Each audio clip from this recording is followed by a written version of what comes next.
Chillwave. I am the clinical lead and head researcher at the Center for Excellence in Pokémon Veterinary Medicine.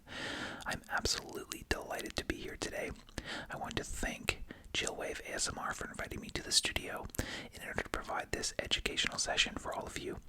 I would also like to thank all of you for taking the time out of your busy day to participate in today's educational experience.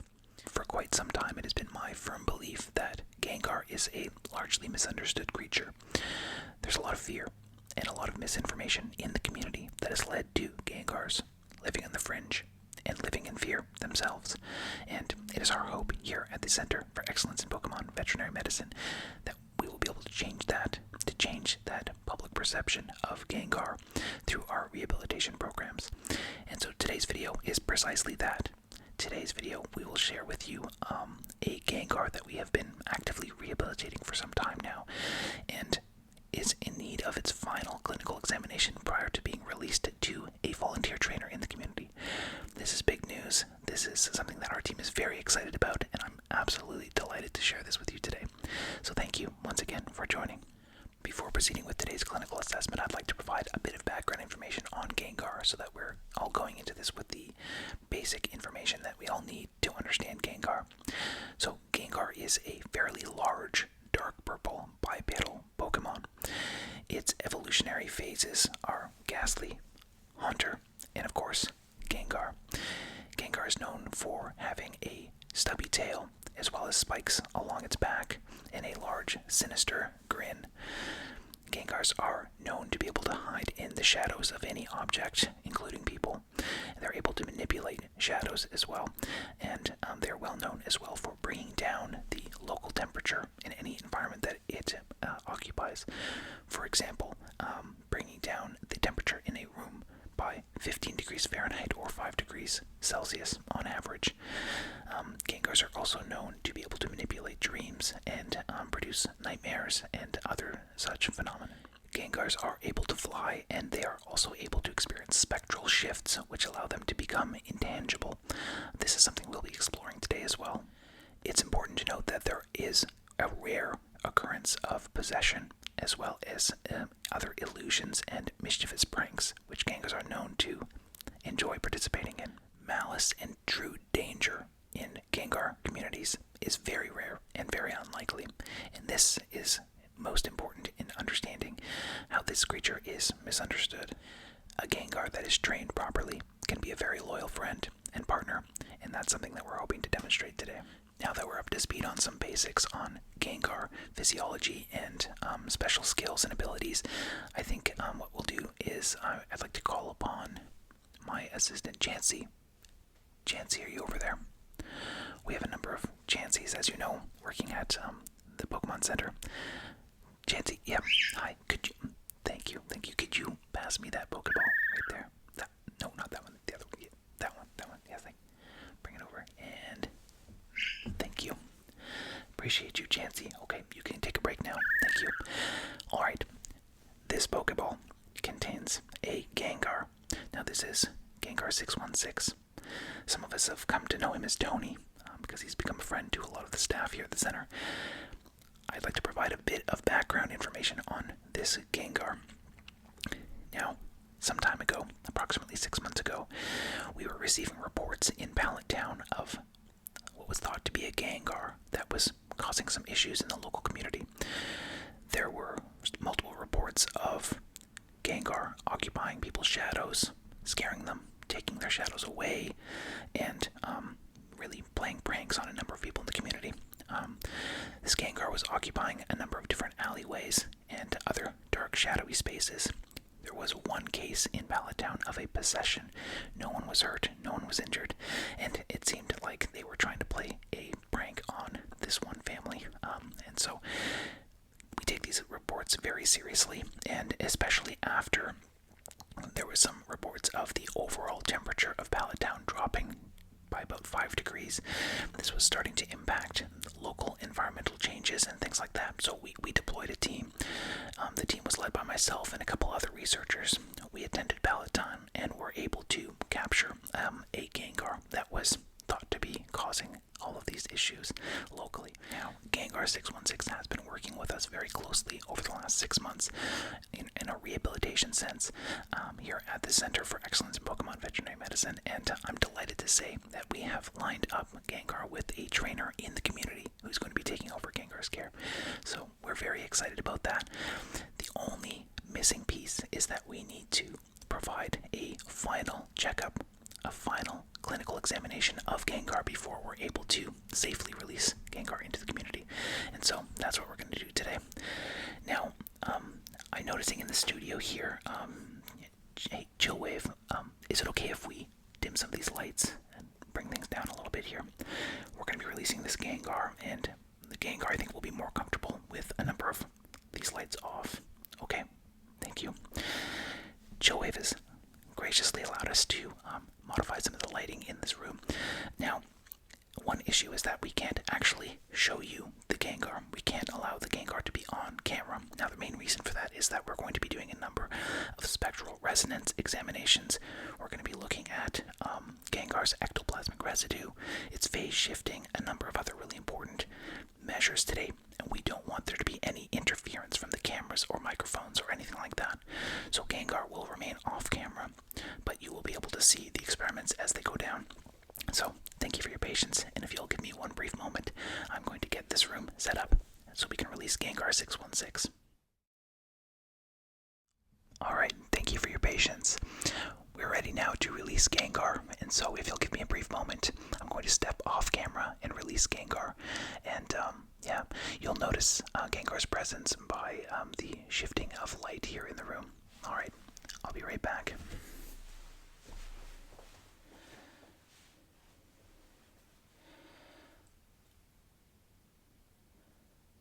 Alright, Pokeball, go. Alright, ladies and gentlemen, welcome back.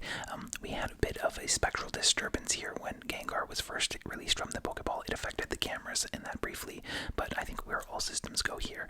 We have Gengar here. How are you feeling, Gengar? Gengar just winked at me, so I think Gengar's feeling pretty good, and Gengar's also very excited, I think, about the progression of his time here in rehabilitation at the center. So I think what we'll do now is move forward with the physical examination. So phase 1 of this clinical examination will require a spectral analysis.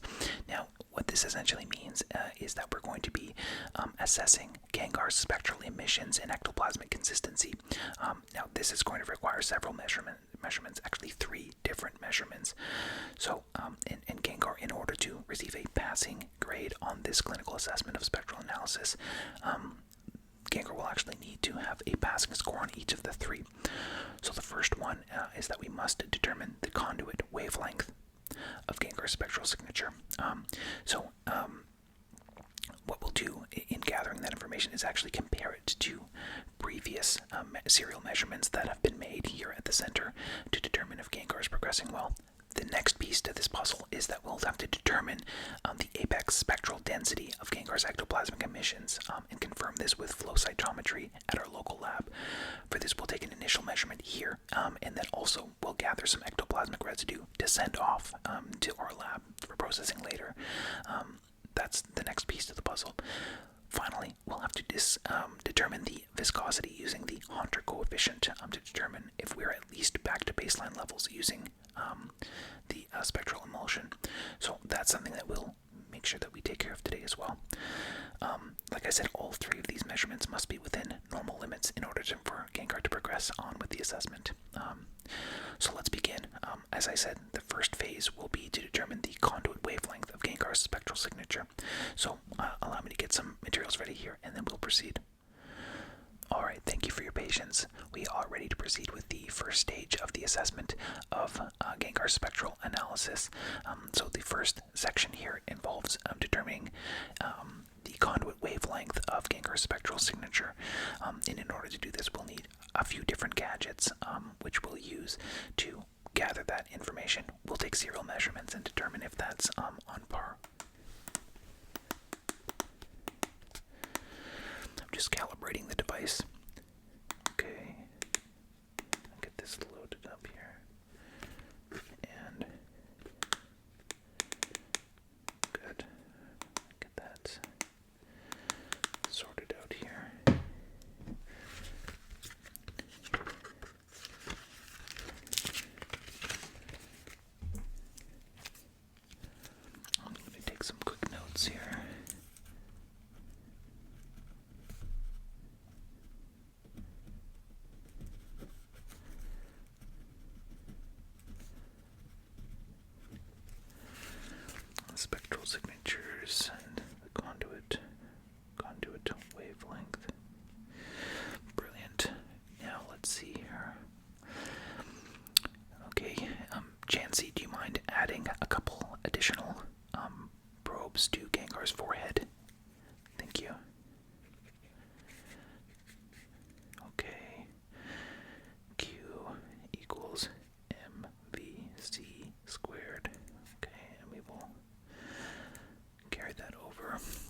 0.071.034, 0 readings, and that will be very helpful. Okay, the device is calibrated, so now we're going to go ahead and initiate the spectral analysis. Good. Now this graph will begin populating here. We've got Chansey is monitoring Gengar off to the side here with multiple probes and telemetry leads attached to Gengar's forehead. Okay.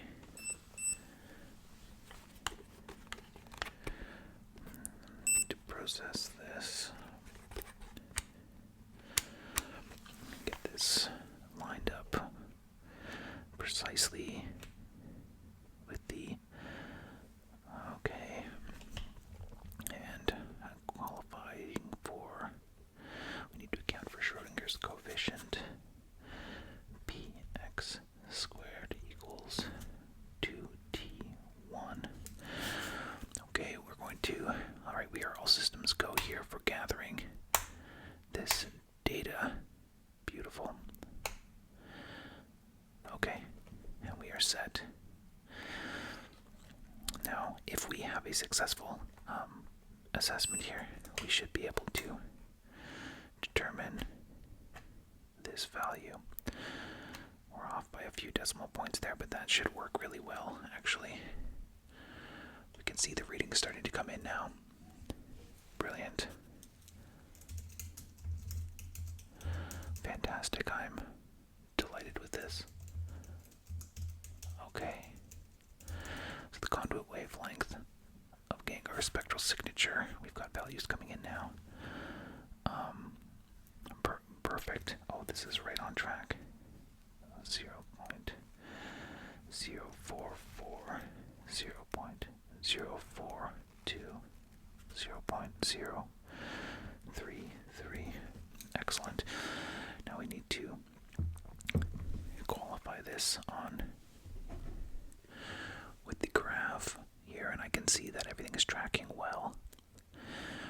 We basically don't want values to exceed 0.40 on this spectral filament. Just going to have a look here. Okay.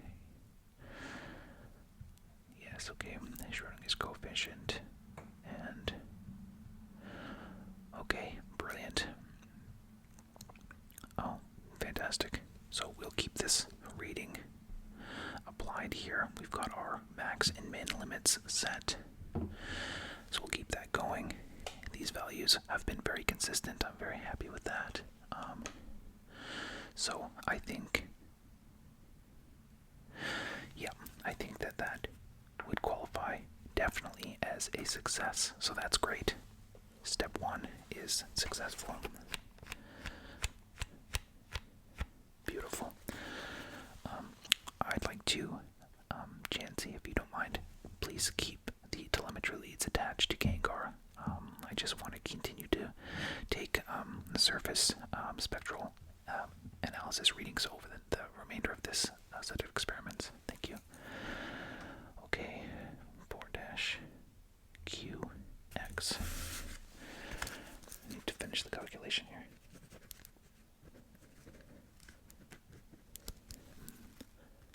Okay.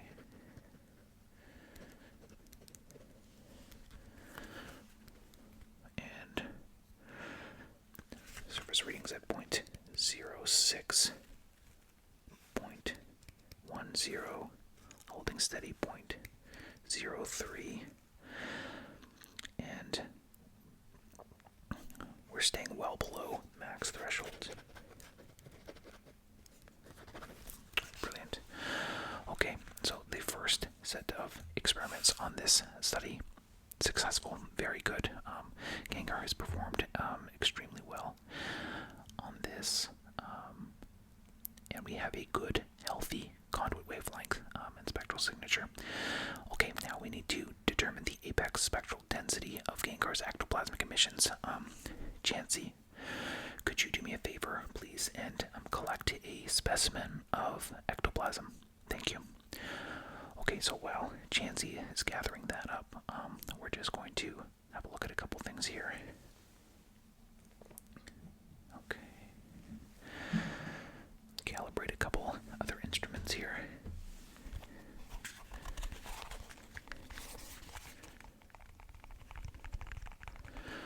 Okay, this seems to be progressing well.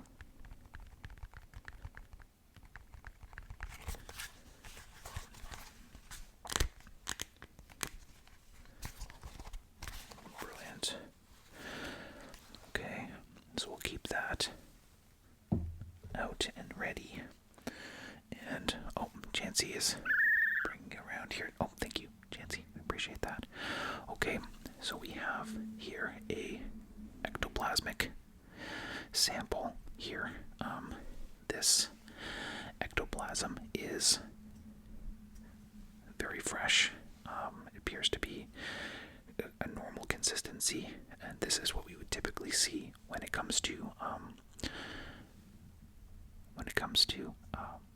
a healthy Gengar ectoplasmic emission sample. And so now we need to determine the viscosity of this, and in order to do that, we'll need to collect a specimen.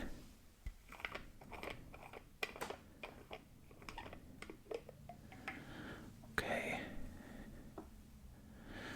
Brilliant.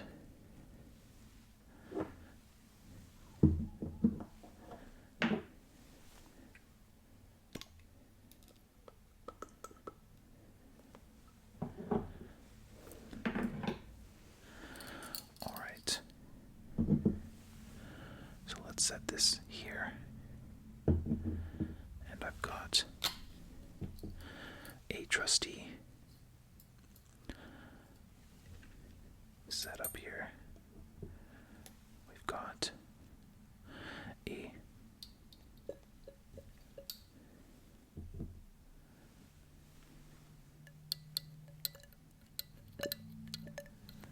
brilliant.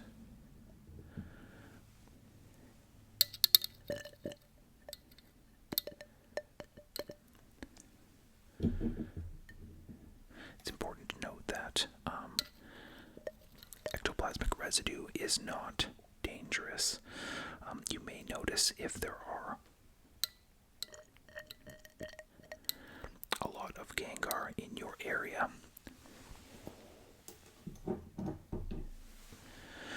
it's not uncommon to visualize ectoplasmic slime and ectoplasmic residue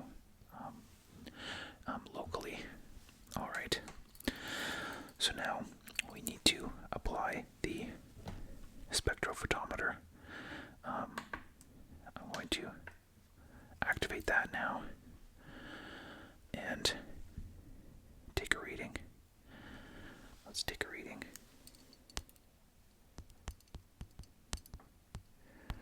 Okay. Beautiful. Okay. Okay, the spectrophotometric reading output is showing a stable reading for Gengar's ectoplasmic viscosity.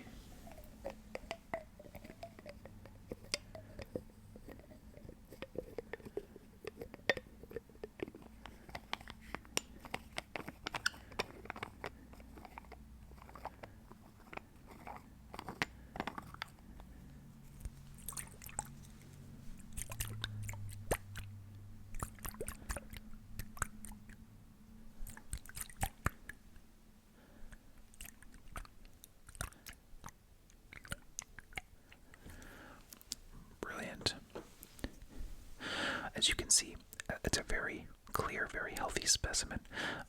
So we will also be sending off a specimen that we've collected here for flow cytometry at our local laboratory, just to confirm our overall viscosity readings here. But based on our preliminary data, Gengar's ectoplasmic apex viscosity is tracking within normal limits, so that's very reassuring. A major relief for sure. we'll set that off to the side for now. And I'm just going to jot down some quick notes for Gengar's health record.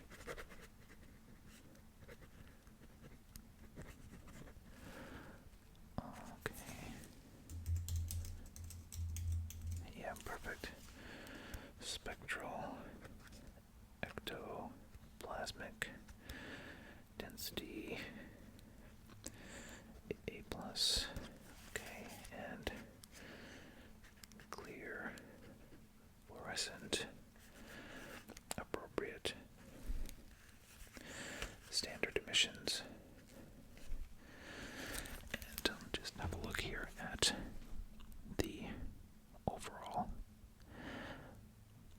readings, and still tracking well within normal limits. So we have a normal conduit wavelength that is now tracking well within normal limits. We also have a apex spectral density that is within normal limits in terms of Gengar's ectoplasmic emission. So that's very reassuring.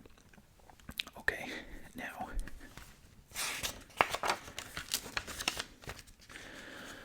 I need to perform a brief calculation here using the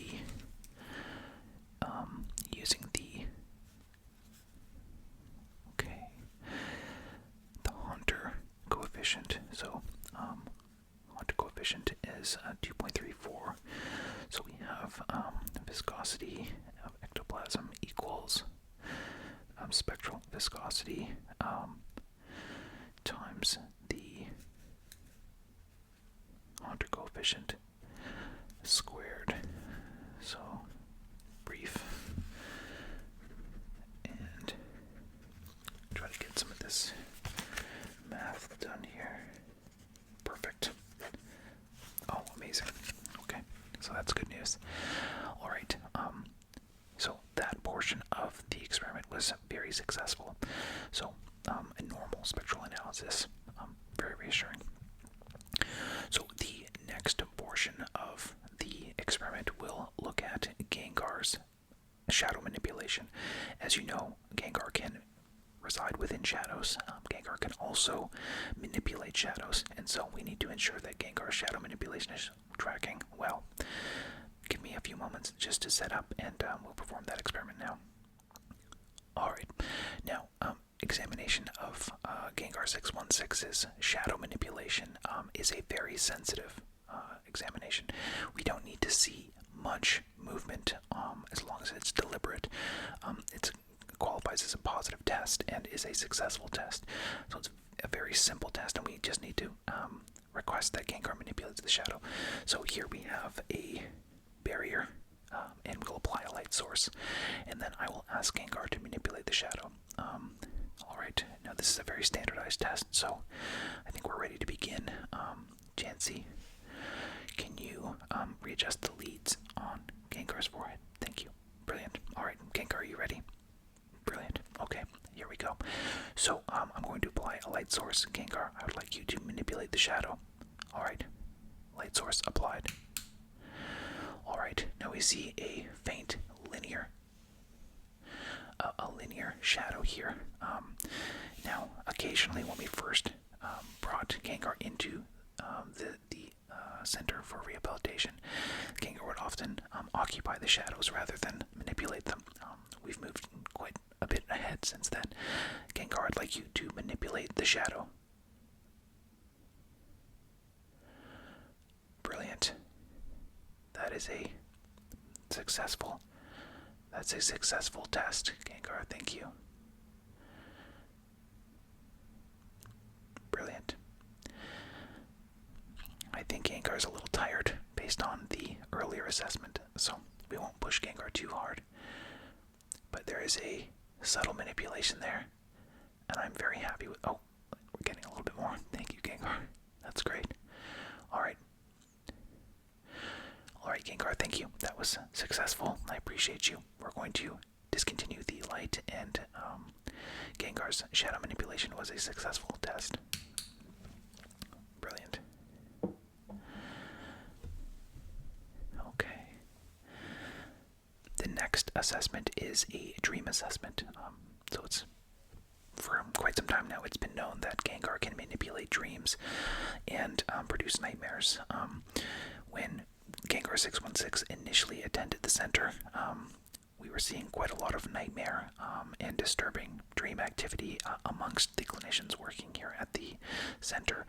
That has since changed, and so we have a qualitative log of a variety of vivid dreams recently had, and we use essentially a questionnaire for all of our staff with a Likert scale, and this is a standardized assessment, and so that qualitative data is suggesting that Gengar's dream manipulation is progressing well, and that we're seeing a healthy Gengar essentially. But in order to essentially verify this, we need to take some dream analysis wavelength assessments, and so in order to take these measurements, we'll be using this device. Now this device tracks a cerebral vibration, and we will ask a Gengar to project a dream manipulation vibration, and we will take serial measurements of this.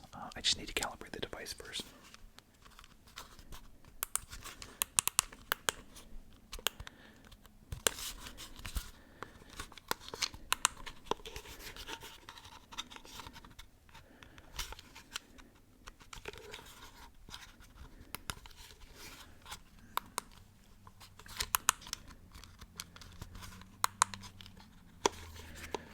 Alright, Gengar. Now I'd ask for you, Gengar, to project a dream manipulation. Let's project an image of a busy Tokyo intersection. And go.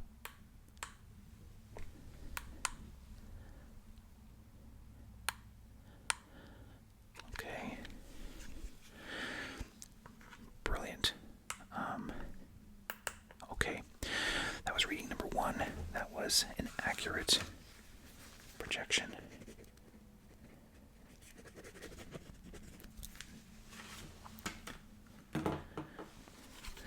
Alright, Gengar, for reading number 2, I want you to project an image of a willow tree blowing in the wind. Okay, and go.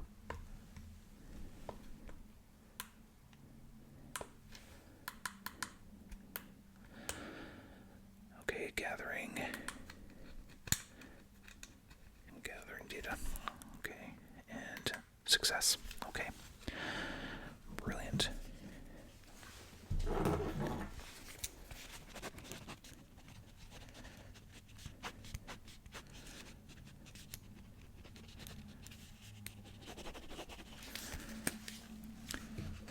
Alright, Gengar, you're doing great. You're doing a great job. One final measurement. Okay, and now, Gengar, I'd like you to project an image of Pallet Town at dawn. And go. Okay. And transmission readings appropriate. And I'm just going to check the monitor here. Brilliant. Greens across the board. Fantastic. So, that is very successful.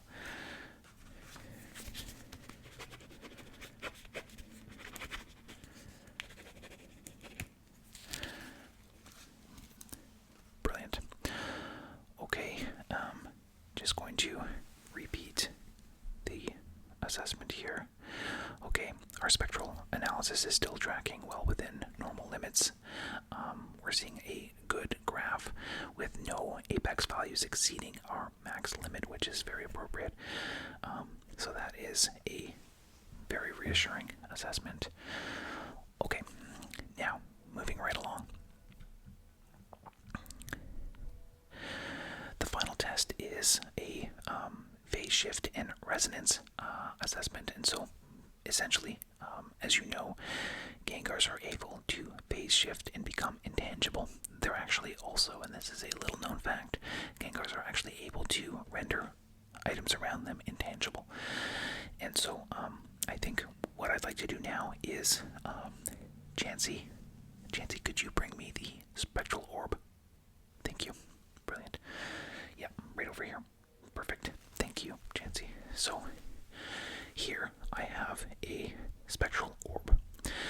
this device is, it's a clinical tool for working with ghost type Pokemon. And as you know, Gengar is both a poison and ghost type Pokemon. But this spectral orb will allow us to assess Gengar's ability to phase shift an object. We don't want Gengar to phase shift because we won't be able to see Gengar if that happens. So we're going to ask Gengar to phase shift this spectral orb. And that's going to be a very exciting thing for us all to watch. Okay. In doing this, we'll be able to determine if Gengar has been performing all of their phase shift exercises.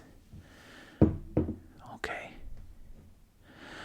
So we're calibrating the alignment here, just repeating the measurements here, and very happy with that. Okay, and just checking the sensors here. Everything looks to be in order. Very happy with this. So a successful phase shift will be, you'll notice by the disappearance of this material. Alright, Gengar, I'd like you to perform a phase shift of the spectral orb in 3, 2, 1. And excellent. That was very well done. That was very well done. I have to admit, sometimes we never see the orbs again. Sometimes they just turn up randomly throughout the lab. But overall, that was a successful phase shift. I'm very happy with that. Good job, Gengar. Chansey is letting me know that the flow cytometry results are back. Okay, and oh, that's interesting. Now the flow cytometry results for the ectoplasmic viscosity, it's a little bit more accurate than our rudimentary tableside assessments here. So I'm seeing it's reading a little bit low. No worries about that, Gengar. What I'll just do is provide a bit of a concoction here for Gengar to consume. Here I have, this is an ectoplasmic emission dampener, and so this material is very helpful for when we're seeing low viscosity readings. We can provide this as a bit of a concoction for Gengar. What we'll do is apply it to the ectoplasmic specimen that we have, and then Gengar can consume that at some point today, and that'll boost Gengar's levels, no doubt. So let's just get that sorted out now.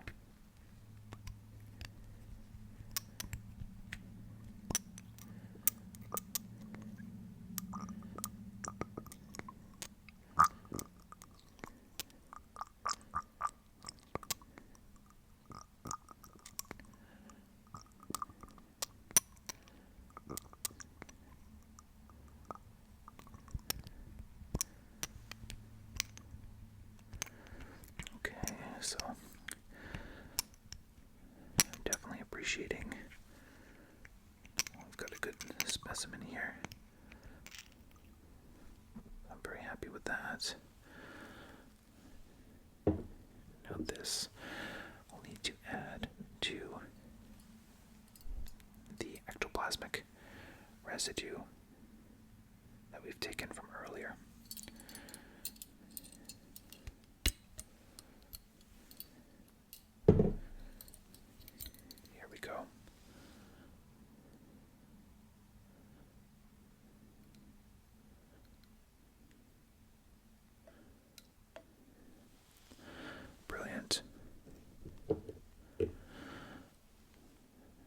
As you can see, there's been a bit of a spectral phase shift within the ectoplasmic residue.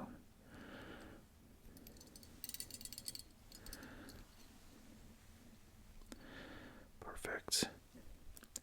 So what I'll do is essentially ask Chansey to administer this, and that will reverse the dampening on Gengar's ectoplasmic residue viscosity. So nice and easy. Alright, reviewing the results here, it's very clear to me that we have a very healthy Gengar on our hands. A Gengar that is ready to return to the community. my formal report will dictate the same. Gengar, your new trainer will be very happy to see that you've progressed this well and that you're ready for a discharge from the Center for Excellence in Pokémon Veterinary Medicine. We will arrange a follow-up for Gengar. We'll do a 1-month follow-up, and then if that goes well, then we'll do a repeat assessment in 6 months' time, just to ensure that everything's on track. But overall, I'm very happy with this situation. I hope that this examination and this assessment today has shown you that we can live in harmony with Gengar. Gengar can be rehabilitated, and Gengars are safe. They're not malicious or sinister, and they can do a lot of good in the communities that they serve. So, thank you so much for joining for today's session. Thank you so much to Chillwave ASMR for inviting me into the studio and allowing me to take over the lighting, and for bringing this lovely Gengar into the studio as well. I'll have Jancy pack up all of my items here, and we will send the remainder of our ectoplasmic residue to the laboratory for further assessment. Alright, thank you so much for joining, and we'll catch you next time. See ya.